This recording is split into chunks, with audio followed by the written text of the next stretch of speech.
ChatGPT, totalement interdit pour ton grand oral en 2024. Alors ne t'amuse pas à utiliser ChatGPT, hein. Tu vas te faire hagar. Mais alors, on a des consignes que si on se rend compte qu'il y a un sujet qui a été fait avec ChatGPT, mais vous êtes dans une merde. Mais attendez, mais une merde mondiale. Vous savez, nous les enseignants, quand on fait passer le grand oral, quand on est juré, on a des consignes, hein.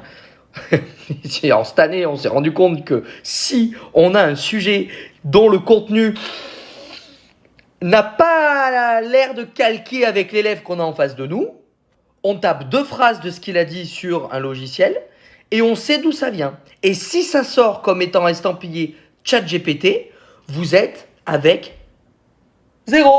0. Ne prends pas le risque. Et qui plus est, si on se rend compte que c'est un copier-coller en entier, tu peux risquer d'être accusé de triche. Et ça, il faut vraiment l'éviter parce que c'est 5 ans où tu ne peux plus passer un examen.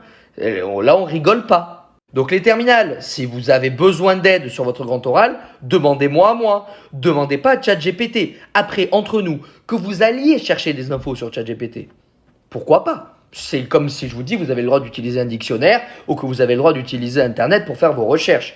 Mais s'il vous plaît, ne vous dites pas le 28 juin, je suis dans la merde, j'ai mon grand oral dans 2 jours, je n'ai encore rien fait, je vais demander à ChatGPT qu'il me fasse mon grand oral. Là, vous prenez un risque énorme, mais énorme. Donc, je vous en conjure. Et puis bien souvent, et sans vous dire de conneries, tous ces logiciels là d'intelligence artificielle pour le grand oral, ils font de la merde parce que ils connaissent pas les grilles officielles d'évaluation. Eux, ils entendent grand oral, pour eux dans leur tête, grand oral égale exposé. Une fois qu'ils sont dans leur truc, ils vous font votre développement machin. Ça tient pas la route par rapport à ce qu'on attend vraiment de vous.